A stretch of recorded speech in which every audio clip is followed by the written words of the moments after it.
Jérémy, bonjour. Bonjour Mickaël. Alors on fait cette vidéo pour que tu nous parles du soin de libération. Est-ce que tu peux nous dire comment est né ce soin et qu'est-ce qui t'a amené sur ce soin? Quelles sont tes formations?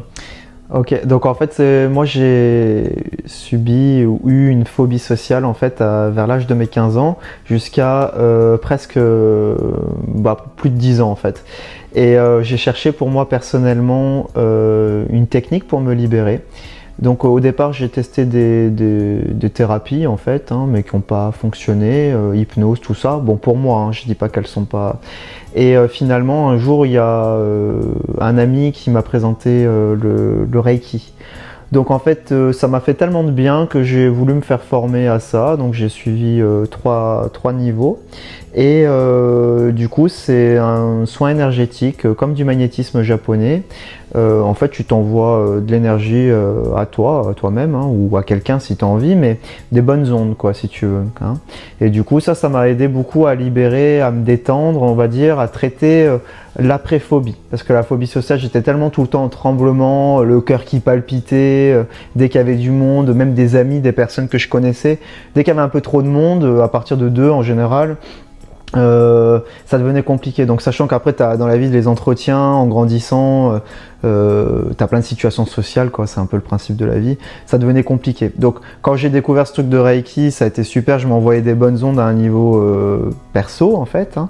Donc ça m'a évité de tomber dans la déprime d'après crise de phobie on va dire, tu vois. Tu te sens ridicule face à une situation, t'as bien conscience qu'on va pas te tuer mais ton corps il est en alerte complet quand même. Donc après coup, au lieu de ruminer là-dessus, je m'envoyais de l'énergie. Et ensuite, plus tard, j'ai découvert la technique NERTI. Donc c'est pour vraiment apprendre à lâcher prise concrètement, réussir à libérer ta phobie. Et là, ça a été vraiment un truc qui m'a beaucoup aidé. Sauf qu'à un moment, je me suis aperçu que avant de faire cette formation, si tu veux, j'avais testé les thérapeutes aussi qui proposaient Tipeee, NERTI, et eux, ils n'arrivaient pas à me libérer en fait. Ils n'arrivaient pas à me libérer parce que j'étais trop flippé, trop abîmé, donc ça n'allait pas. Et donc ils me renvoyaient vers la case à faire des soins énergétiques, des trucs pour faire du bien à ton corps, tu vois. Ta structure, ça se dit. Donc je me suis dit, punaise. Alors du coup, moi en parallèle, je commençais à me lancer en tant que thérapeute.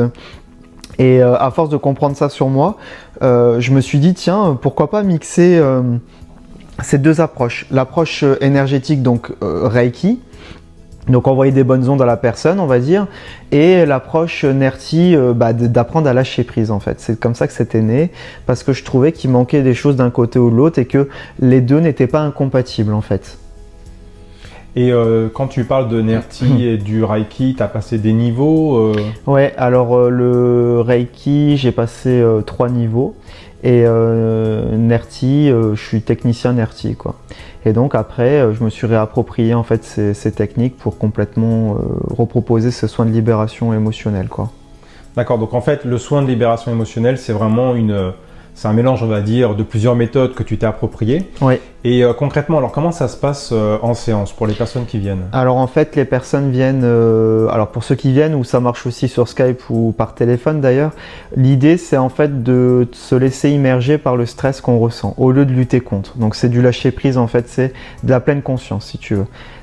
Pour ça, il faut réussir à calmer le mental. Pour calmer le mental, il faut que dans un exercice guidé, qu'on puisse faire en sorte de connecter la personne à son corps. Donc, au lieu d'être dans je suis stressé, je suis angoissé, je vais mourir, c'est les pensées, le mental, on va plutôt être ok, qu'est-ce que tu ressens dans ton corps? Là, j'ai un nœud à la gorge, j'ai le cœur qui palpite, j'ai les jambes qui tremblent, ok. Et là, tu te connectes au corps et tu laisses faire. Donc ça, c'est déjà la partie, on va dire, pleine conscience, que j'appelle comme ça. Et pareil, je me suis réapproprié ce truc de NERTI parce que je trouvais que c'était compliqué de faire, pour certaines personnes, leur dire ce qu'ils ressentent en fait. C'est très compliqué pour certains de dire qu'est-ce que mon angoisse me crée. Donc à force, j'ai plutôt mis la technique comme un protocole pour réussir à emmener la personne dans ce que je suis en train d'expliquer là en fait, dans le corps. Voilà. Donc en fait, concrètement en séance, toi, comme tu dis souvent, tu te connectes à la personne. Oui. Donc comment ça se passe? C'est une forme d'empathie, tu te mets en résonance Ouais, voilà, en fait, si tu veux, la même chose que quand tu rentres dans une pièce et que quelqu'un est en colère sans que tu le saches, tu sens qu'il y a une tension, tu vois, tu te connectes en fait sur ce nuage-là, on va dire, et à partir de là, à force de développer, d'être à l'écoute de ton corps, hein, donc ça veut dire que soi-même, il faut être quand même OP, et ben du coup, tu arrives à comme répertorier en fait des ressentis que tu as, et c'est comme ça qu'à force, j'ai réussi à développer le truc. Donc certains, j'arrive à te dire si c'est... Enfin, qu'est-ce que ça peut toucher en eux, un deuil, tu ressens, ça résonne autrement. Et par rapport à ça, ça crée des tensions dans mon corps et que je vais pouvoir personnaliser justement lors de l'exercice. Au lieu que ça soit un exercice qui est tous similaire, plus ou moins le lâcher prise est le même, c'est universel pour tous, mais là on va pouvoir demander à la personne de focaliser sur certains points que moi je ressens qui bloquent, qu'elle ne ressent même pas forcément consciemment en fait. Donc ça c'est vraiment plutôt bien, ça me permet de contrôler que la personne fait correctement l'exercice et en toute façon, d'une manière comme je dis universelle, c'est-à-dire que tous quand on fait le lâcher prise correctement, on a tous des ressentis similaires ou quasiment similaires dans un certain registre qui prouve que le taf est bien fait quoi en fait, hein, et qu'on libère des couches d'une manière définitive dans ce cas-là. D'accord, donc en fait, concrètement, quand une personne arrive avec une problématique, donc tu la reconnectes à la situation, tu lui fais penser comment donc soit c'est à chaud, la personne elle vient, elle est déjà angoissée, tu sens qu'elle est stressée, et là tu vas regarder qu'est-ce que ça fait dans votre corps, on laisse faire ça, j'envoie de l'énergie, je me connecte, on fait plusieurs fois l'exercice jusqu'à que le mental il se calme et qu'il y a des morceaux qui sortent. Et la même manière en fait, par exemple pour des émotions à froid, type par exemple phobie avion, phobie, tu vois, je peux pas emmener la personne dans un avion, donc du coup on la reconnecte à un souvenir dans lequel elle a ressenti ça. Elle cherche pas à ressentir exactement ce qui se passe, mais son corps il va automatiquement crisper, faire des choses. Et c'est à partir de là qu'on va se servir pour ouvrir le dossier en question qui est blessé et laisser faire laisser faire ce truc pour que on redevienne neutre. Hein. L'idée c'est de revenir neutre face à un truc que notre mental croit qu'il y a un danger imminent. Voilà, pour X raisons. D'accord, donc en fait, toi, tu refais l'exercice jusqu'à ce que tu es sûr que la personne libère. Ouais. En tout cas, un maximum. Oui, pour la séance là, est-ce qu'elle est prête à lâcher au moment là? Parce que voilà, une phobie, une angoisse, ça touche à tout un fonctionnement d'une personne.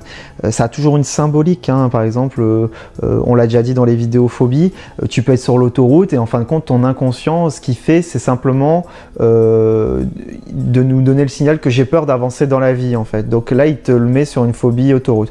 Et d'ailleurs, en séance, on donne un peu souvent des éclairages si on peut par rapport à la phobie ou l'angoisse de la personne, ce que ça touche chez elle.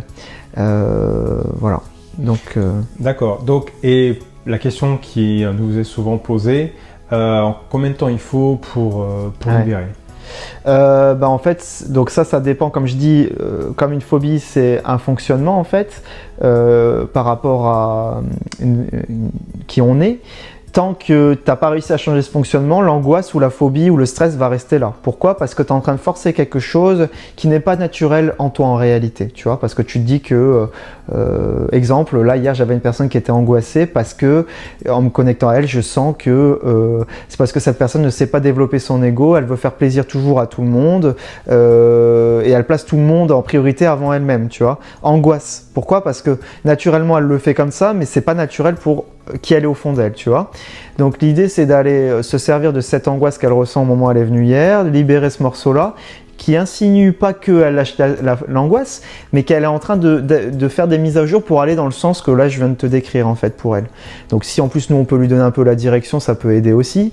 Et donc du coup l'idée c'est c'est variable. Soit il y en a certains qui ont une flexibilité, ils arrivent à libérer assez vite. En tout cas à chaque séance on s'assure que la personne libère définitivement des couches en accédant à des ressentis particuliers qui prouvent qu'on le fait correctement, quoi. D'accord, donc en fait c'est vraiment propre à chacun. Ouais, c'est de une à plusieurs. C'est vraiment variable et c'est vraiment compliqué à savoir, quoi. Mais en tout cas, ce qu'on peut être sûr et qui est bien pour nous, comme pour la personne, c'est que quand elle atteint ces sensations-là précises, on sait qu'elle libère le truc. Après, des fois pour libérer l'angoisse, ça va passer par plein d'autres couches entre. Donc à voir, ça donnera peut-être accès à une autre qui sera plus profonde et voilà. Et donc ce que tu dis, c'est que parfois tu arrives à leur donner des accès, des portes de sortie ou des clés de compréhension. Donc là, c'est plutôt tes perceptions le plus que tu ajoutes aussi. Ouais, bah là, comme je te dis, la dame d'hier, je veux dire, elle parle pas, ou la dame de tout à l'heure. Hier, je sens que c'était le côté égo qui n'était pas développé en elle, et du coup, là, je ressentais que par exemple, elle mettait son frère en priorité dans sa vie, comme si elle lui laissait une place, et que elle étant une femme, voilà, tu vois, des choses un peu de ce type-là. Donc ça donne une direction, ça change pas le truc, mais de prendre conscience des fois de ça, ça aide énormément. Et la dame qui est venue tout à l'heure, pareil, tu vois, c'est une angoisse pour les deux, mais celle de tout à l'heure, c'était parce que je sentais qu'il y avait un deuil, quoi. Et effectivement, le papa était décédé il y a quelques temps en arrière. Et depuis, voilà, il y a plein de choses comme ça. Et à partir de là, oui, après, je donne des ressentis, je vois comment la personne, si ça lui parle ou pas, quoi. Et en général, c'est assez juste, et du coup ça permet quand même d'avoir un éclairage. Là je lui dis en gros, voilà, ton angoisse on fait comme ça pour la libérer, et voilà ce que ton angoisse je ressens qu'elle peut vouloir dire pour toi. Donc je pense que c'est déjà 2 axes assez sympas. Et après je leur recommande de laisser 3 semaines pour laisser digérer la séance, parce que c'est le temps que ça prend avant de voir si c'est suffisant ou si c'est ok, propre à chacun. D'accord, donc pour conclure, alors le soin de libération émotionnelle, ça c'est un soin qui est pour donc les personnes qui ont des problèmes d'hyper-réactivité émotionnelle, Oui. les personnes qui ont vécu des traumas, les personnes qui ont des stress, donc ça convient à tout le monde, il n'y a pas de restriction. Non, il n'y a pas de restriction, simplement que la personne soit consentante, qu'elle ait quand même plus de 13 ans, hein, parce que nous on a besoin quand même que la personne soit réceptive par rapport les questionnements qu'on lui propose dans le corps, ça demande une certaine maturité, mais vraiment que la personne elle a envie en fait. Ok, ça marche. Bah écoute, je te remercie. Bah je t'en prie. Au revoir.